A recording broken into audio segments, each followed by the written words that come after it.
Hello, Waits. This is Mr.Westra with Half Brother number 20, Part 2.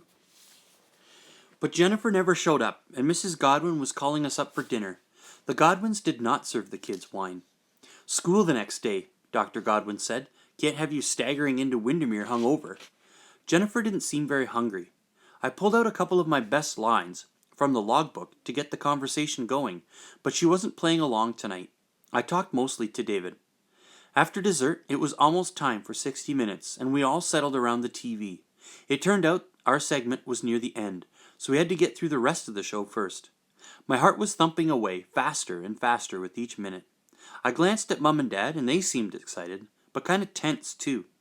There was sort of a blue, waxy look to their faces, or maybe that was just the light spilling out from the huge TV screen. Suddenly I thought it was weird that Zan wasn't here to see this. Peter was back at home babysitting, and he said they'd try to watch it on our black and white TV, but Zan probably wouldn't care. I'd never seen him watch TV with any interest. Finally, our piece started. I could barely concentrate on what the host was saying.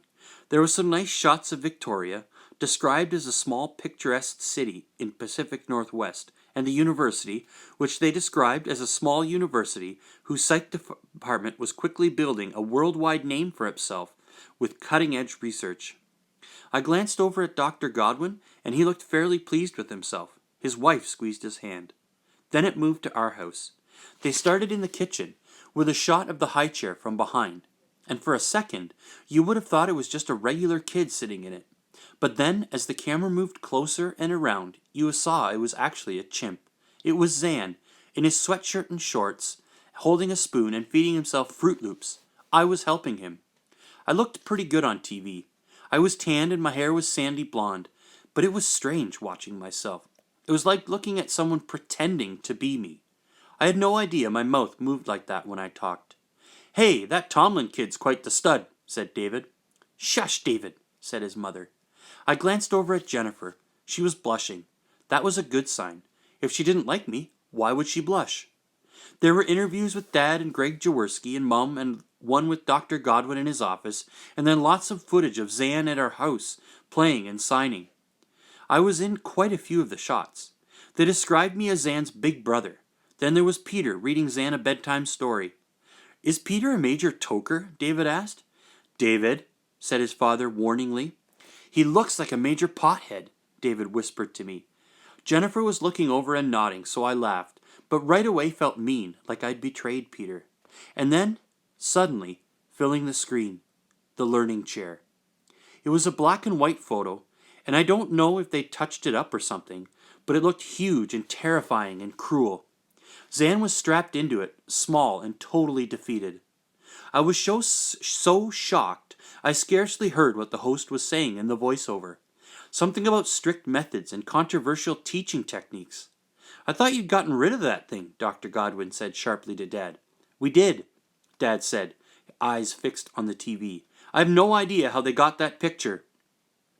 It seemed like it was up on the screen forever. It was terrible. It made Zan look like a prisoner. I'd hated that chair from the first moment I'd seen it, and now everyone in North America was looking at it too. Then up came William Eckler, the animal rights guy, and he was saying that human beings had a very poor record of treating apes and chimps with the respect they deserved. He said that people who performed experiments on these animals were little better than slave owners. "Crackpot," said Dr. Godwin. "Honestly, why did they get him on?" "At least they said we don't use the chair anymore," Mum pointed out. There was another minute or so of Zan playing and signing with us, and he looked perfectly happy in his sandbox and on the jungle gym. But the whole mood of the piece had changed now. Afterwards, it was pretty uncomfortable at the Godwins' living room. Everyone said nice things and talked about how it was very positive overall, and it would really attract the scientific community's attention to the project and and the university. But it was sort of like having someone throw up at a birthday party. You tried to make the best of it, but the smell was hard to ignore. By the time we left, I felt like I might throw up myself. We got into the car and Dad drove in total silence until we were a couple of blocks away. It was like he wanted to make sure the Godwins couldn't hear. "Ben," he said, "do you have any idea how they got that picture?" "Why are you asking him?" Mum asked, sounding surprised. "I didn't take it," I exclaimed. "You telling me the truth, Ben?" Richard, Mum said. Ben wouldn't lie to us. Fine, said Dad, but he didn't sound convinced. Well, do you know who did take it then? No, I said. What about Peter? Dad asked. Why would Peter do that? I demanded. He was against the chair from the start, just like you. Yes, said Mum, but what he wanted was for you to get rid of it, and you did. What would he gain by giving a picture to CBS? I was insulted they were even talking like it was a possibility. Lots of people took pictures, I reminded them. It was true. Most of the students at some point had brought a camera and taken snaps of themselves with Zan. He was famous, a talking chimp. Everyone wanted their own memento. It could have been anyone, Mum said.